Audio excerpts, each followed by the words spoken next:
Bank সমন্বয়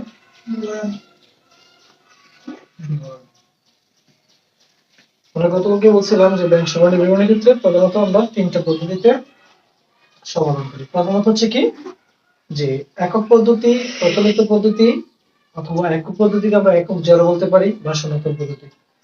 আর দ্বিতীয়টা হচ্ছে দ্বৈত জড়। দ্বৈত মানে দুইটা জড় নিয়ে যে অঙ্কটি আমরা সমাধান করবো সেটা হচ্ছে দ্বৈত জড়। আরেকটা হচ্ছে সংশোধন জড়। তো পূর্বের বছরগুলোতে আমরা সবাই জানি যে আমাদের শর্ট সিলেবাস থাকার কারণে সংশোধনী জের আমাদের করা লাগে না।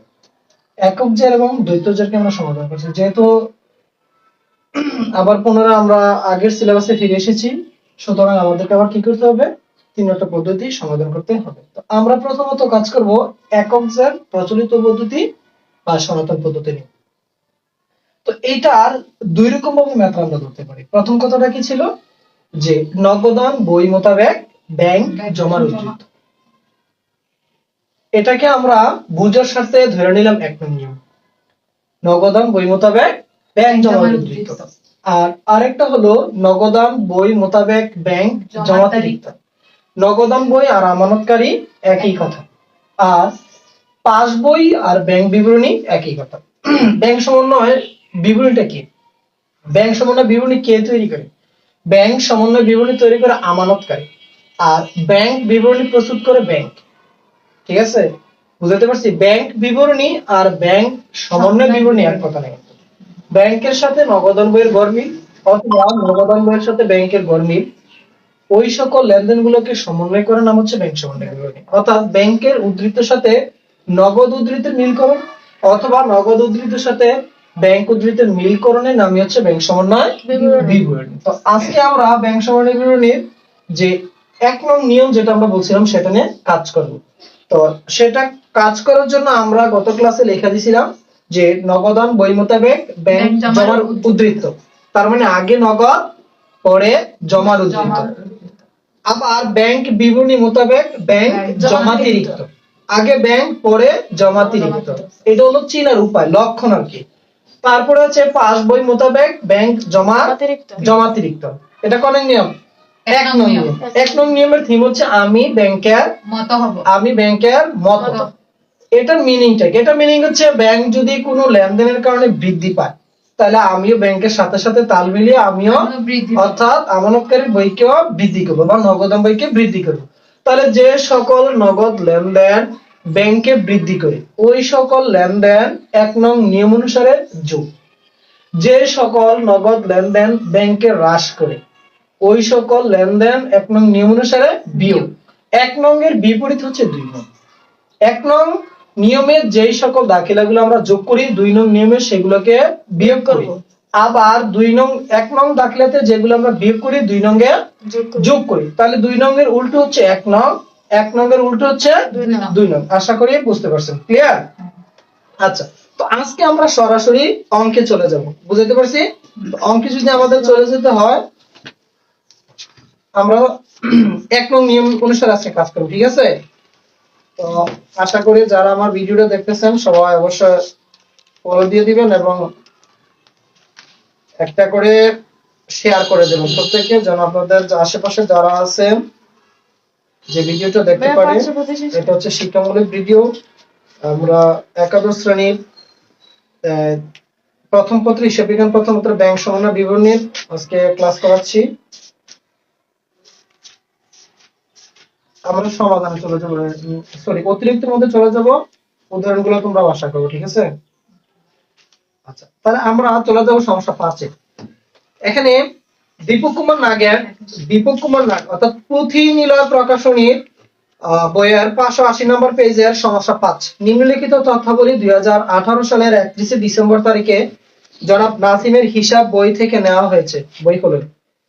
তো এখানে কিন্তু এই অঙ্কটাতে কিন্তু বলা আছে যেটা কি এক নং নিয়ে হবে না দুই নং নিয়ে হবে, এটা কিভাবে আমরা ধরতে পারবো? অঙ্ক করার আগে অঙ্কটাকে ধরাটা হচ্ছে সবচেয়ে গুরুত্বপূর্ণ। আমি যদি অঙ্ক পড়তে গিয়ে না বুঝি তাহলে সমাধান কি করতে হবে সেটা কিন্তু আমরা বুঝতে পারবো না। এখানে বলা আছে নগদান বই মোতাবেক ব্যাংক জমার উদ্ধৃত। নগদান বই মোতাবেক ব্যাংক জমার, তাহলে আগে নগদ পরে জমার উদ্ধৃত। তাহলে আমি বুঝতে পারলাম কয় নং নিয়ম এটা? এক নং। তার মানে আমি ব্যাংকের মতো ৭,৫০০ টাকার একটি চেক আদায়ের জন্য ব্যাংকে জমা দেওয়া হয়েছে, কিন্তু ব্যাংক কর্তৃক আদায় হয়নি। ব্যাংক কর্তৃক প্রদায়ী নোট পরিশোধ কিন্তু নগদান বইতে লেখা হয়নি। ৬,০০০ টাকার ইস্যুকৃত একটি চেক পরিশোধের জন্য ব্যাংকে এখনো উপস্থাপিত হয়নি। ব্যাংক কর্তৃক দেনাদারের নিকট থেকে সরাসরি আদায় ৪,৫০০ টাকা, যা নগদানভুক্ত হয়নি। ব্যাংক কর্তৃক বিনিয়োগের সুদ আদায় ৩,০০০ টাকা, যা নগদানভুক্ত হয়নি। ব্যাংক কর্তৃক কমিশন চার্জ ৫০০ টাকা, নগদানভুক্ত হয়নি। ব্যাংক বিবরণীতে লেখা হয়নি এরূপ লেনদেনের পরিমাণ। এখানে একটা কথা আছে, এই কথাটা ব্যতিক্রম হতে পারে। নগদান বইতে লিপিবদ্ধ হয়নি এরূপ লেনদেনের পরিমাণ, এখানে কি বলছে? ব্যাংক বিবরণীতে। আচ্ছা, ব্যাংক বিবরণীতে লেখা হয়নি, এটা মানে কি বলছে? মানে অর্থাৎ এটা ব্যাংকে যোগও নাই বিয়োগও নাই, অর্থাৎ ব্যাংকে জমাও করে নাই, কর্তনে করে নাই, বা ব্যাংক আদায় করে নাই, পরিশোধও করে নাই, অর্থাৎ ব্যাংকের কোথাও এই লেনদেনটা লিপিবদ্ধ নাই। এরকম লেনদেনগুলোকে আমাদের মোট পরিমাণ নির্ণয় করতে বলছে। ক্লিয়ার? আচ্ছা, খ নম্বর বলছে ৩, ৫, ৬, ৭ নং লেনদেনগুলো যাবে। এখানে আমি কিন্তু উল্লেখ করে দিছি কত নং কত নং। এখানে একটা কথা আছে যে এই ব্যাংক সমন্বয় বিবরণীর সবচেয়ে গুরুত্বপূর্ণ স্পট হচ্ছে জাবেদা। কেন? যে জাবেদাটা হচ্ছে ব্যাংক সমন্বয় বিবরণীর ব্যতিক্রম, উল্টো। হ্যাঁ, তারপরে হচ্ছে কি আরেকটা ব্যাপার, যে আমাদেরকে জানতে হবে যে এখন আমাকে উল্লেখ করে দিছে কত নং কত নঙ্গের জাবেদা পোস্টিং করতে হবে। যদি উল্লেখ করে না বলতো উপযুক্ত লেনদেনগুলো হতে জাবেদা দাখিলা দাও, আমরা কি করতাম? বা প্রয়োজনীয় জাবেদা লিখো, কি করতাম? কনফিউশন হয়ে যেত না যে স্যার আমি এখান থেকে কোন কোন দাখিলাগুলো দেবো, না সবগুলো দেবো? না, সবগুলোর জাবেদা হয় না। একক জেরের বিপরীত দ্বৈত জের। একক জেরের সাথে দ্বৈত জেরের কোনো মিল নাই, এটা প্রত্যেকটা আলাদা আলাদা একটা একটা প্ল্যাটফর্ম। ঠিক আছে? তো জাবেদার ক্ষেত্রে আমাদেরকে মনে রাখতে হবে যে জাবেদা দেব কোন দাখিলা, জাবেদা দাখিলা। ঠিক আছে? এক নাম্বার দেখো, যে সকল লেনদেন শুধুমাত্র নগদান বইতে লিপিবদ্ধ হয়নি এবং নগদান বইতে কম বা বেশি লেখা হয়েছে, শুধুমাত্র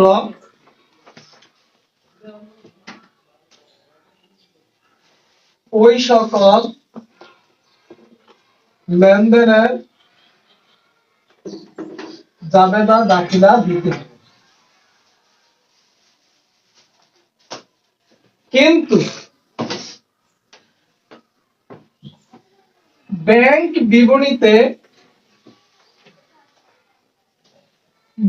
বিবরণীতে লিপিবদ্ধ হয়নি এবং ব্যাংক বিবরণীতে কম বা বেশি লিখন হয়েছে, ওই সকল লেনদেনের জন্য জাবেদা দাখিলা হবে। বুঝতে পারছেন? এটা কিন্তু অনেক সময় এমসিকিউ আসে, অথবা দেখা গেছে বইলা দেয়। তো এখন জাবেদা পোস্টিং করতে গেলে আমি যদি এটা কারণটাই না জানি, সংজ্ঞাটা না জানি, তাহলে আমি কোন কোন লেনদেনে জাবেদা দাখিলা দিব? কথাটা বুঝতে পারছেন কিনা? তো এটা আমার মনে রাখতে হবে যে যে সকল লেনদেন শুধুমাত্র নগদান বইতে লিপিবদ্ধ হয়নি এবং নগদান বইতে কম বা বেশি লেখা হয়েছে, এটা ভুলবশত হতেই পারে কম বা বেশি লেখা, শুধুমাত্র ওই সকল লেনদেনের জাবেদা দাখিলা দিতে হবে। কিন্তু ব্যাংক বিবরণীতে লিপিবদ্ধ নেই, অর্থাৎ ব্যাংকের কোথাও লেখা হয়নি, বা ব্যাংকে কম লিখছি অথবা বেশি লিখছি, এগুলোর জন্য কখনো কি হয় না? জাবেদা দাখিলা হবে না। তো জাবেদার ক্ষেত্র বিশেষে আরেকটা গুরুত্বপূর্ণ কথা হচ্ছে কি, সেটা আমাদেরকে মনে রাখতে হবে যে জাবেদাতে পক্ষ থাকে দুইটা, একটা ব্যাংক, একটা আরেকটা বিপরীত। এখন হয় ব্যাংক ডেবিট, না হয় ব্যাংক ক্রেডিট। ব্যাংক ডেবিট হতে পারে, ক্রেডিট হতে পারে। তো ব্যাংক ডেবিট হলে তার একটা বিপরীত পক্ষ থাকবে না, ক্রেডিট থাকবে না। আবার ব্যাংক যদি ক্রেডিট হয় তার বিপরীত একটা পক্ষ থাকবে না, থাকবে কিনা?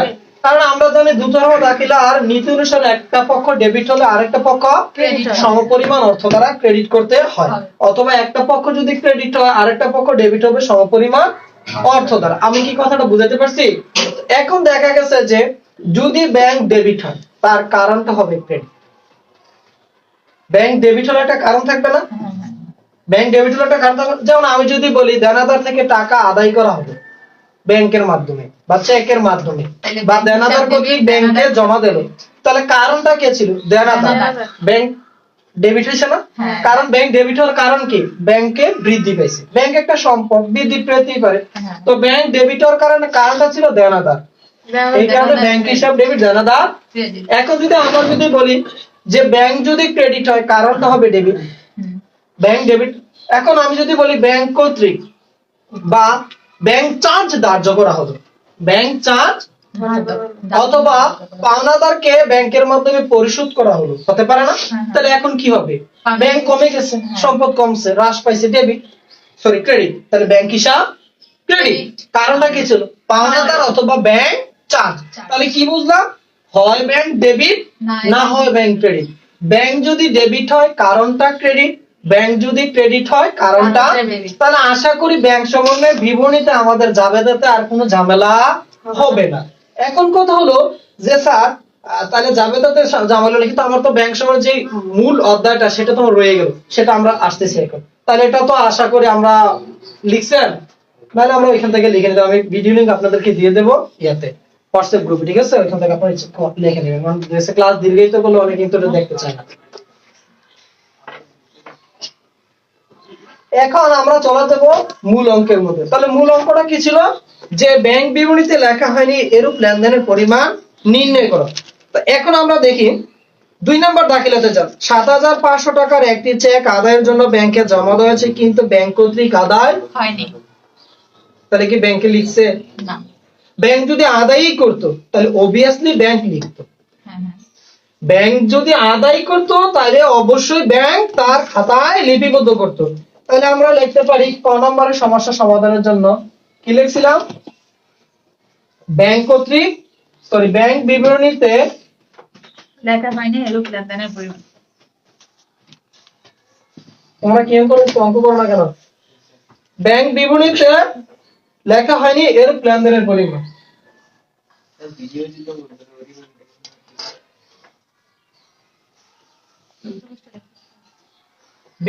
এখন তাহলে আমরা লিখবো 2 নম্বর দাখিলাটা কি ছিল? এটা ৭৫০০ জমাকৃত চেক ব্যাংক কর্তৃক আদায় হয়নি।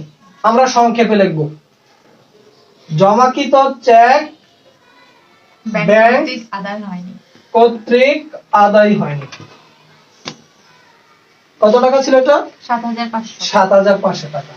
আচ্ছা, এখন আমরা পরের লেনদেনে যাব। ব্যাংক কর্তৃক প্রতিনোট পরিশোধ কিন্তু নগদান বইতে লেখা নেই, তার মানে ব্যাংকে আছে, নগদে লেখা হয় নাই।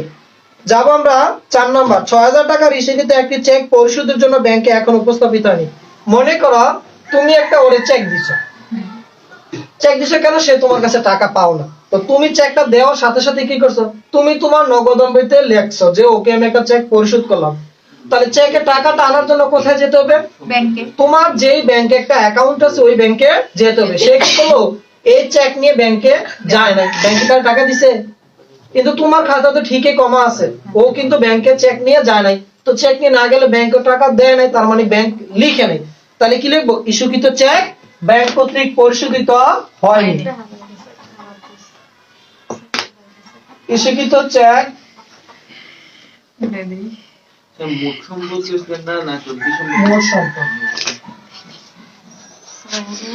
ইস্যুকৃত চেক ব্যাংক কর্তৃক পরিশোধিত হয়নি। কত টাকা? ৬০০০ টাকা। আমরা আবার চলে যাব নিচে, আর কোন এন্ট্রি আছে কিনা? না, আর কোন এন্ট্রি নেই। আমরা পেয়ে গেলাম আমাদের কাঙ্ক্ষিত ফলাফল ১৩৫০০ টাকা। তাহলে এটা কয়ের আনসার। এবার চলে যাব ক্ষয়ে, মুছবো না, অঙ্কে মনোযোগ দেন। ৩, ৫, ৬ ও ৭ নং লেনদেনগুলো জাবেদা দাও। ৩, ৫, ৬, ৭ নং লেনদেনগুলো জাবেদা দাও। তাহলে এখন আমরা দেখতেছি এখানে জাবেদা দাখিলের জন্য অবভিয়াসলি আমাদের একটা জাবেদার ছক আঁকতে হবে। জাবেদা হচ্ছে হুবহুব আগের মতোই, কোনো পরিবর্তন নাই। তাহলে আমরা প্রথমে নিলাম ডেবিট ক্রেডিট খতিয়ান পৃষ্ঠা তারিখ বিবরণ। তারিখ বিবরণ খতিয়ান পৃষ্ঠা ডেবিট ক্রেডিট খতিয়ান পৃষ্ঠা ডেবিট টাকা এবং ক্রেডিট টাকা। আচ্ছা, তাহলে আমরা 3 নম্বরের জন্য আবেদন নেব। 3 নম্বর কি বলছে? যে ব্যাংক কর্তৃক প্রদয় নোট পরিশোধ। ব্যাংক কর্তৃক প্রদয় নোট, তাহলে ব্যাংক কমছে না বাড়ছে? কমছে। তাহলে প্রদয় নোট হবে ডেবিট। প্রদয় নোট ডেবিট ডেবিট কেন? এখানে একটা বাই কনসেপ্ট। তাহলে প্রদয় নোট হিসাব ডেবিট, ডেবিট, ব্যাংক হিসাব ক্রেডিট, ব্যাংক হিসাব ক্রেডিট। ক্রেডিট। কত টাকা? টাকার পরিমাণ কত? টাকার পরিমাণ হচ্ছে 2500 টাকা। 2500 টাকা। কি মিলে না? হ্যাঁ, আচ্ছা, তারপরে কত নম্বর বলছে? তারপরে হচ্ছে 5। 5 এ কি বলছে? ব্যাংক কর্তৃক দেনাদারের নিকট থেকে সরাসরি আদায়। তাহলে ব্যাংক সরাসরি আদায় করছে, তার মানে ব্যাংক আবার বৃদ্ধি পাইছে। তাহলে ব্যাংক হিসাব ডেবিট, দেনাদার হিসাব ক্রেডিট। আর দেনাদার একটা সম্পদ হ্রাস পাইছে 4500 টাকা। 4500 টাকা। আচ্ছা, তারপর আর কি আছে? ব্যাংক কর্তৃক বিনিয়োগের সুদ আদায়। 6 ব্যাংক কর্তৃক বিনিয়োগের সুদ আদায়। তাহলে আবার ব্যাংক বৃদ্ধি পাইছে। ব্যাংক হিসাব ডেবিট, ব্যাংক হিসাব ডেবিট। কেন বৃদ্ধি পেল? বিনিয়োগের সুদ। বিনিয়োগের কত টাকা? 3000 টাকা। 3000 টাকা। আচ্ছা, তারপরে ব্যাংক কর্তৃক কমিশন চার্জ। ব্যাংক কর্তৃক কমিশন চার্জ। যদি মঞ্জুর করে ব্যাংক বাড়ে, আর চার্জ করলে ব্যাংক কমে। তাহলে হবে কি? Bank charge. ডেবিট আর ব্যাংক হিসাব ক্রেডিট। ব্যাংক চার্জ হিসাব ডেবিট। আর যেহেতু ব্যাংক কমে গেছে, তার মানে সম্পদ কমছে, ব্যাংক হিসাব ক্রেডিট। ক্রেডিট 500 টাকা। তাহলে আমরা পেয়ে গেলাম। আর কারণগুলো তো অবশ্যই বুঝতে পারবেন আপনারা, যে এটা নরমাল জাবেদার মতন কারণ, যে ব্যাংক কর্তৃক চার্জ ধার্য করা হলো, ব্যাংক কর্তৃক বিনিয়োগ সুদ আদায় করা হলো। বুঝতে পারছি? এ হলো আমাদের যে ছক, এটা আমরা এখন অঙ্কিত করব। তাহলে টাকা বিবরণ। বিবরণ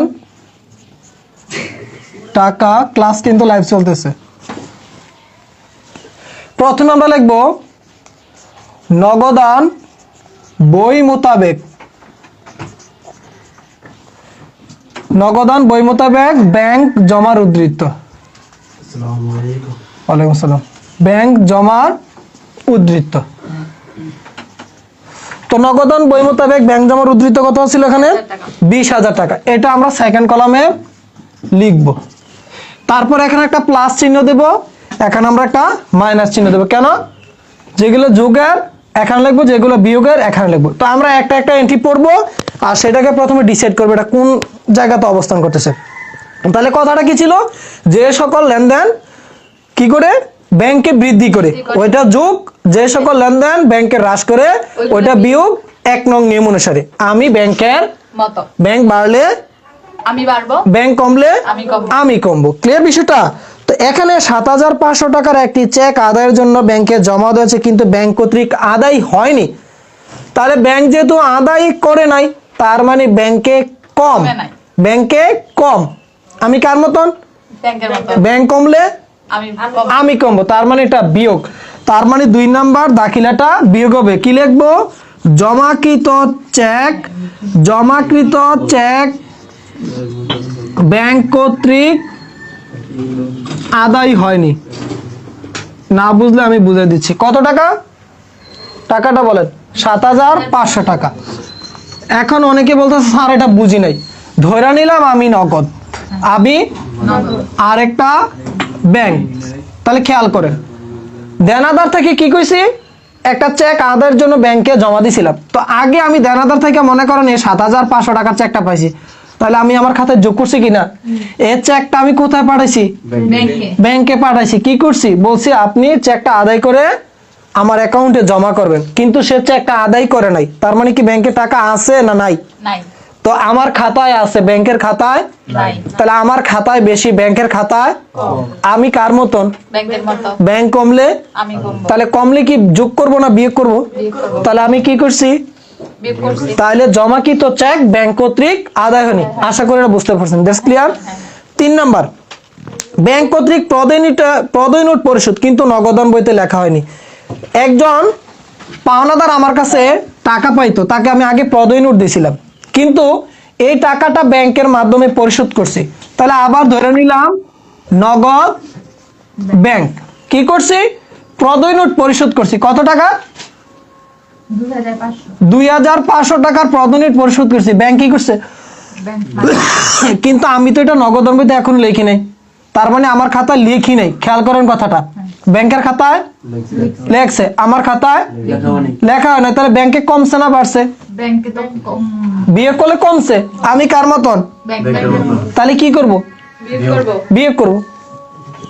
কথাটা খেয়াল করেন, প্রদেয় নোট ব্যাংক কর্তৃক পরিশোধ, তাহলে ব্যাংকে কমছে, কিন্তু আমি তো কমাই নাই, তার মানে আমি বাড়ছি।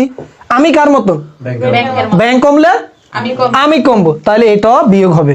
বিনিয়োগ কি চলতি সম্পদ? স্থায়ী দীর্ঘমেয়াদী বিনিয়োগ। প্রদেয় নোট পরিশোধ নগদান বইতে লিপিবদ্ধ হয়নি।